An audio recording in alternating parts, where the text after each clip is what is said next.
एक कलाकार समाज से सीखता है, लोगों को पढ़ता है और फिर उन्हीं किरदारों को अपने कैरेक्टर्स में, अपनी फिल्मों के कैरेक्टर्स में उनको जीता है।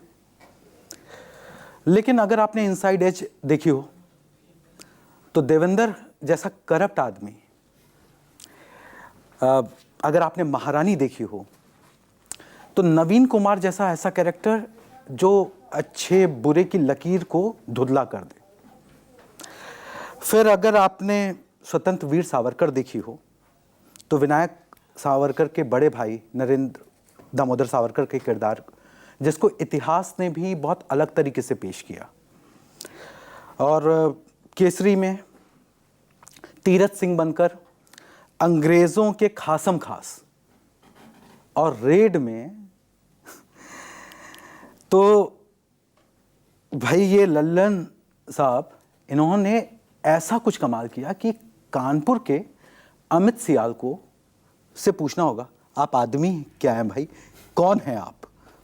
मैं एक आदमी के अंदर बहुत सारे आदमी हूँ।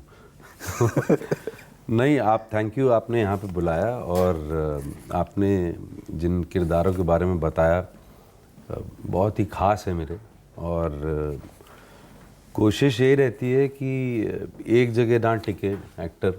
और जैसा कि आपने कहा कि अपने समाज के, सोसाइटी के तरह तरह के भिन्न भिन्न प्रकार के जो लोग हैं, जो पर्सनालिटीज़ होती हैं, उनको निभाने का मौका मिले और उनको ऑडियंसेस के सामने लाया जाए और उनको एंटरटेन किया जाए, उनको कुछ सिखलाया जाए, अपने आप को कुछ सिखलाया जाए उन कैरेक्टर्स के थ्रू। और एज एन एक्टर मेरी कोशिश यही रहती है कि मैं अपने आप को रिपीट ना करूं, ताकि ना मैं बोर हूं ना ऑडियंसेस को बोर करूं। अमित भाई, रेड 2 देख रहा था, थिएटर में था, इंटेंस फिल्म चल रही है, लल्लन सुधीर की एंट्री होती है, आयकर आयुक्त लल्लन सुधीर, और थिएटर का माहौल जो है वो एकदम बदल जाता है जी। मतलब ये लल्लन सुधीर जो है, उसका चालबाज, चालाकियाँ, उसका अंदाज, वो अमर पटनायक के इंटेंस और एकदम बिल्कुल ईमानदार वाली इमेज पे ऐसा भारी पड़ता है। और हम सब ने ये बात लिखी है कि ये ऐसा भारी पड़ता है कि उससे खलनायक भी उसके सामने हाथ जोड़ ले। तो ये ऐसे अधिकारी का, मतलब ऐसे किरदार का कोई तो रेफरेंस पॉइंट होता होगा, कहीं देखा है ऐसा, या मतलब कैसे पेश कैसे करते हैं आप? सर, ये एक्चुअली क्या है, इसका बहुत सारा श्रेय जो है वो जो हमारे डायरेक्टर हैं राजकुमार गुप्ता, उनको जाता है, राइटर्स को जाता है। लल्लन सुधीर की अगर सिर्फ बात कर रहे हैं आप, तो ये कैरेक्टर रेड 1 से ही बहुत अच्छा लिखा गया था। और इस बार मैं अपना गुड फॉर्च्यून बोलूं तो इस बार थोड़ा ऑथर बैक्ड और हो गया वो। राजकुमार जी ने उसको थोड़ा और अच्छे से एच करा, अच्छे से शूट किया, अच्छे से दिखाया। और कुछ चीज़ें हैं जो टेक्स्ट आपको मिलता है, जो लिखा हुआ वर्ड होता है, वो इतना अच्छा होता है कि उसके अंदर सोच विचार करने की ज़रूरत नहीं है।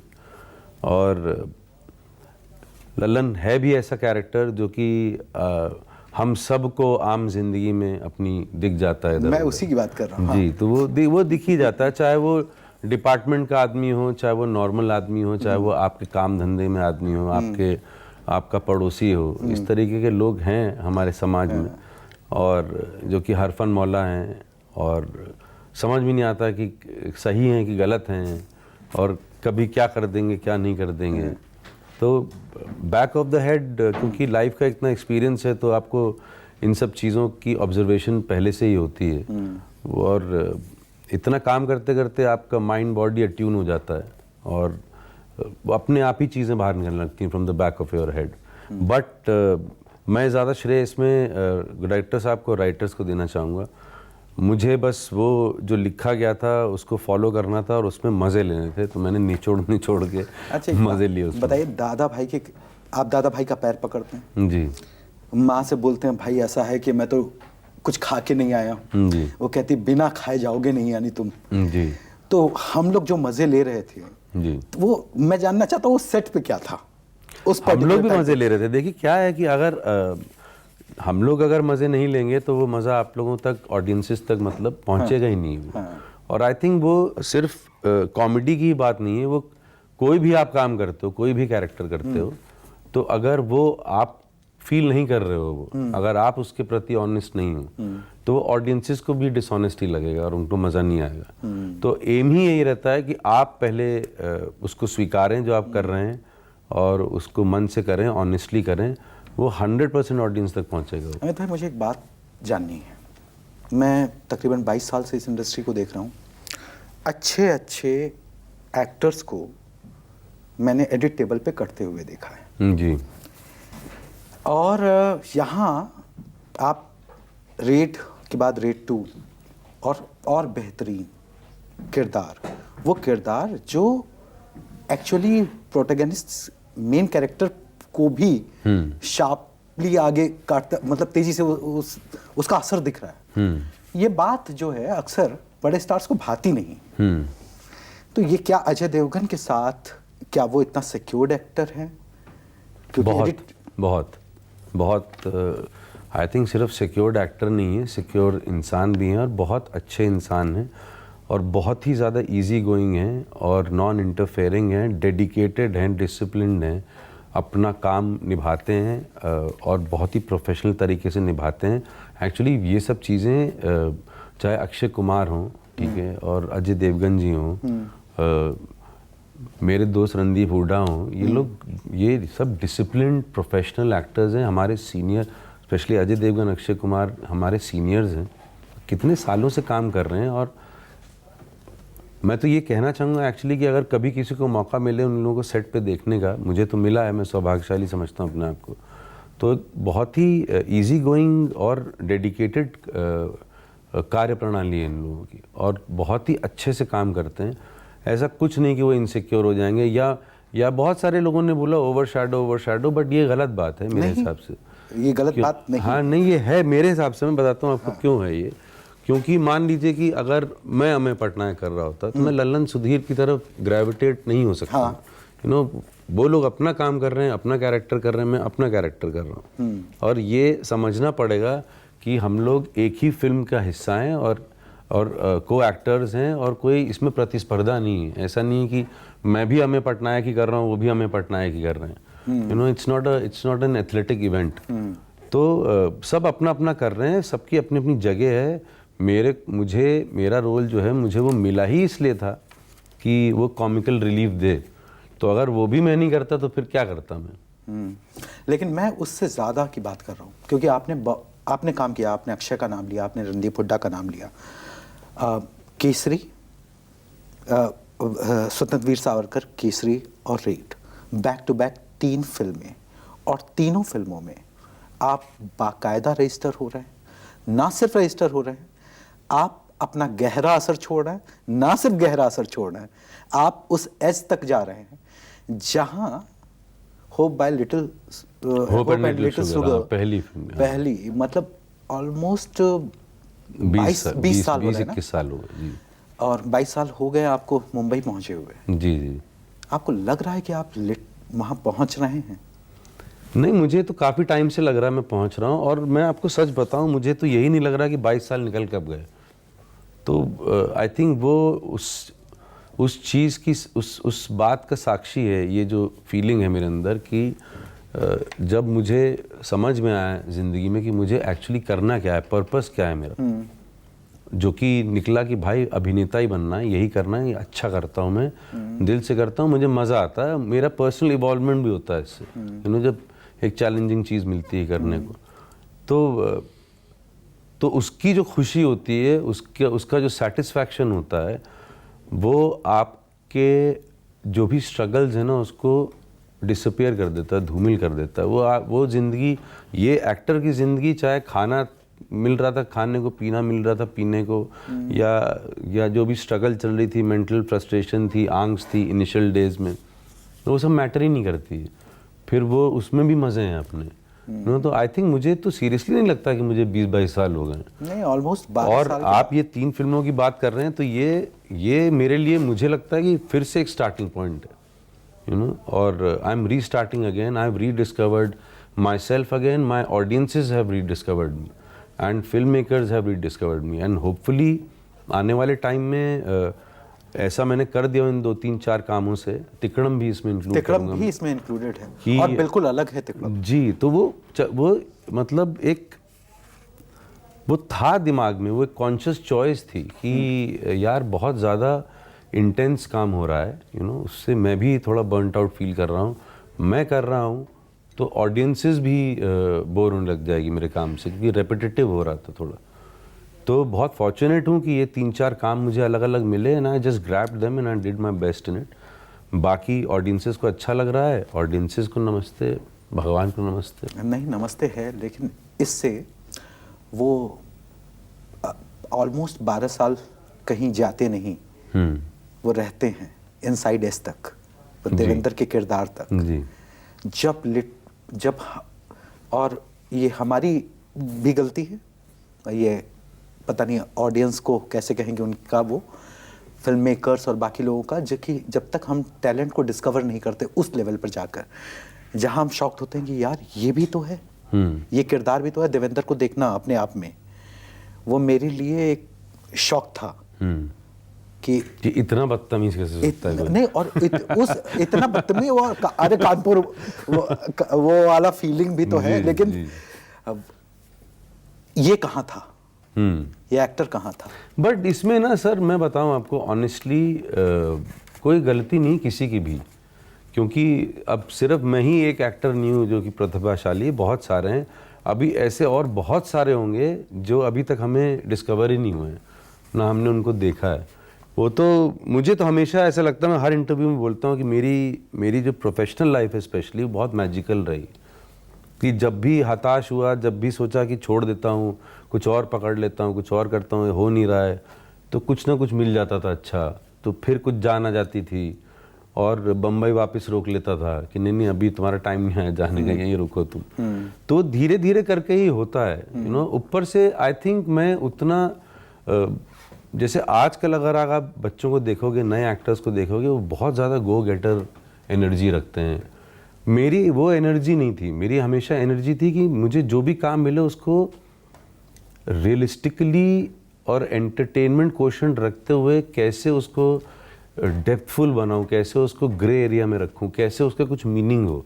तो मेरा क्वेस्ट ही अलग था। तो आई थिंक मैं भी स्लो था, यू नो, वहाँ तक चीज़ों तक पहुँचने में मैं भी टटोल रहा था कि ये मैं सही कर रहा हूँ कि गलत कर रहा हूँ, सही कर रहा हूँ कि गलत कर रहा हूँ। But that was all based on exploring the art inside me instead of becoming something, you know what I am saying. So तो आई थिंक वो किसी की भी गलती नहीं, वो मैजिकल यही है कि जब भी हताश हुआ, कुछ मिल गया।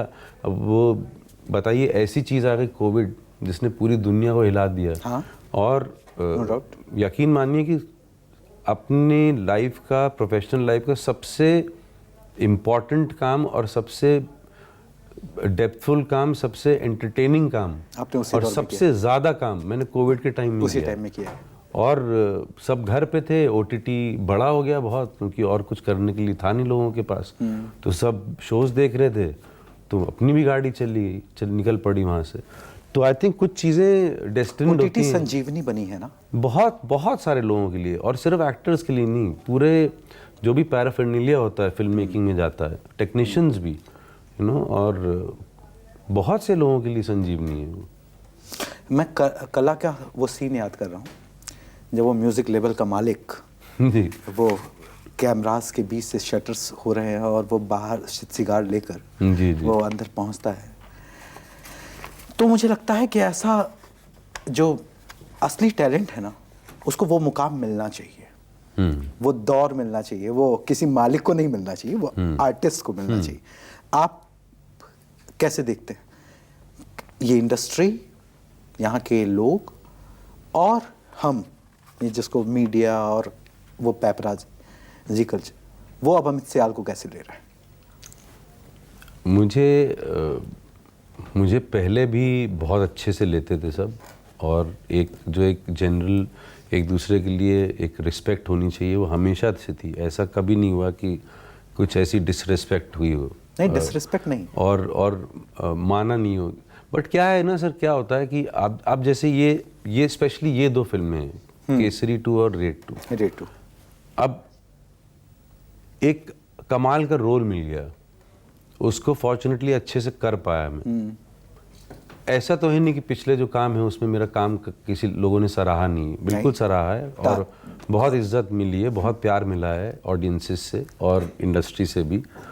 बट ये सडनली क्या है कि आप अक्षय कुमार की फिल्म में काम कर रहे हैं, फिर आप अजय देवगन की फिल्म में काम कर रहे हैं, तो वो जो पुश है स्पेशली मासेस तक पहुंचने का, ऊपर से थिएटर में देखी हुई ऑडियंस, थिएटर में देखने जो ऑडियंस जाती है, जो पैसे खर्च करके अपना टाइम खर्च करके अपने परिवार के साथ जाके, अपने दोस्तों के साथ जाके एक अंधेरे कमरे में जिसमें 300-400 लोगों की कलेक्टिव एनर्जी है, वहाँ पे वो जो एक्सपीरियंस करते हैं, आई थिंक उसका वो एक्सपीरियंस ही ऑडियंस के लिए अलग होता है। ऑडियंस अलग है ना, विज़ा भी द फैक्ट कि जो OTT पे देख रहे हैं, क्योंकि वो डिस्ट्रैक्टेड होंगे। ऐसा बहुत कम होता होगा कि कंटिन्यूसली बैठ के देख लिया, अब उसमें खाने की सीटी भी बज रही है, इसलिए ज्यादा ब्रूटल भी यही ऑडियंस होती है जो पैसे और टाइम खर्च करके जाती है। तो बिल्कुल होगी सर, होएगी वो, उसमें आप उनको गलत ठहरा ही नहीं सकते हैं, और ये दोनों फिल्में और इन दोनों फिल्मों के अंदर मेरे जो किरदार थे वो चमक गए ऑडियंसेस के बीच, because both these films were very well written, very well executed, very well performed by everybody else। तो मैं हमेशा यही बोलता हूँ और मेरा मानना है ये कि आप भी तभी चमकोगे जब आपका जो पैराफर्नेलिया है जिसमें आप काम कर रहे हो, जैसे कि पूरी फिल्म है और उसके सारे कॉम्पोजिट्स जो हैं, चाहे डायरेक्शन हो, प्रोडक्शन डिज़ाइन हो, डायरेक्टर फोटोग्राफी हो, बैकग्राउंड स्कोर हो, ये सारी चीज़ें जब साथ में आती हैं ना तो फिल्म अच्छी लगती है, उसके लिए आप भी अच्छे लगते हैं। तो ये दोनों फिल्मों की वजह से मैं अच्छा लग रहा हूँ। तो आपके लिए, अमित सियाल के लिए क्या ज़रूरी है?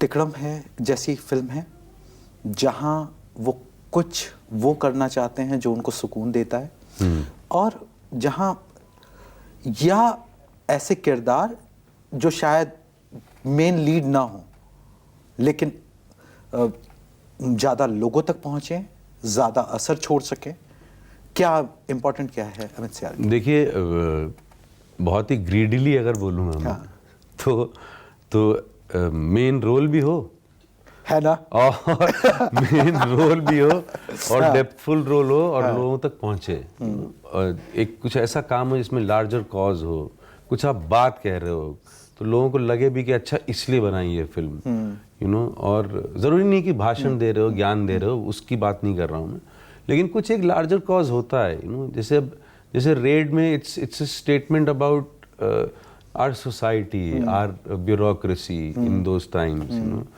इसमें केसरी 2 में it's about Jallianwala Bagh.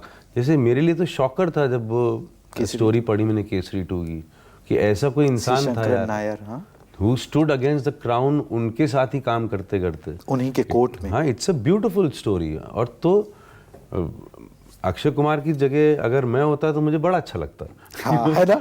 But point ये है कि उनको भी यही अच्छा लगा होगा ना कि एक इतने बड़े पेडिस्टल की फिल्म है, इतने बड़े प्लेटफॉर्म पे माउंट हो रही है, इतनी बड़ी बात कह रही है, और कोई भी एक्टर ये चाहेगा सर सेल्फिशली कि मैं लीड करूं। और मुझे तो बहुत समय से मैं ऐसे इंटरव्यूज में बोल रहा हूँ कि मुझे चाहिए अब वो बोझ अपने कंधों पे चाहिए कि आप मुझे दीजिए तो तो फिर देखते हैं कि मैं करता हूँ कि नहीं करता हूँ, बट इसका मतलब ये नहीं कि हाँ मैं सिर्फ लीड रोल्स के ही पीछे भागूंगा, anything that says something that or when it comes to comedy where I can give a lot of laughter and happiness to my audiences, तो बिल्कुल करूँगा, उसमें कोई मनाही नहीं। तो प्रोडक्शन हाउसेस, बड़े डायरेक्टर्स, बड़ी स्टोरी और इस तरीके की स्टोरी जो अमित सियाल को लगता है कि ये मुझे करनी है, पहुंच रही है ना अब? हाँ, ऐसा मुझे सुनने में आ रहा है अब कि लोगों ने बहुत अच्छी तरह से अब नोटिस किया है मुझे, after back to back releases, and hopefully देखते हैं अभी, let's keep our fingers crossed. हम तो पॉजिटिव ही सोच सकते हैं, बाकी तो फ्यूचर ही बताएगा। Fingers crossed. और मैं और वी आर वॉचिंग यू कि ऐसे कमाल के एक्टर्स, अमित सियाल जैसे, जिनके आप हर परफॉर्मेंस पर ताली बजाते हैं, उनके न्यूआंसेस को देखते हैं, ऐसे एक्टर के तक उस तरीके के किरदार, उस तरीके की फिल्में पहुँचें, और हम ताली बजा ही रहे हैं, आगे भी मौका मिले। अमित, बहुत बहुत शुक्रिया sir, thank you for having me. It's a pleasure. Thank you.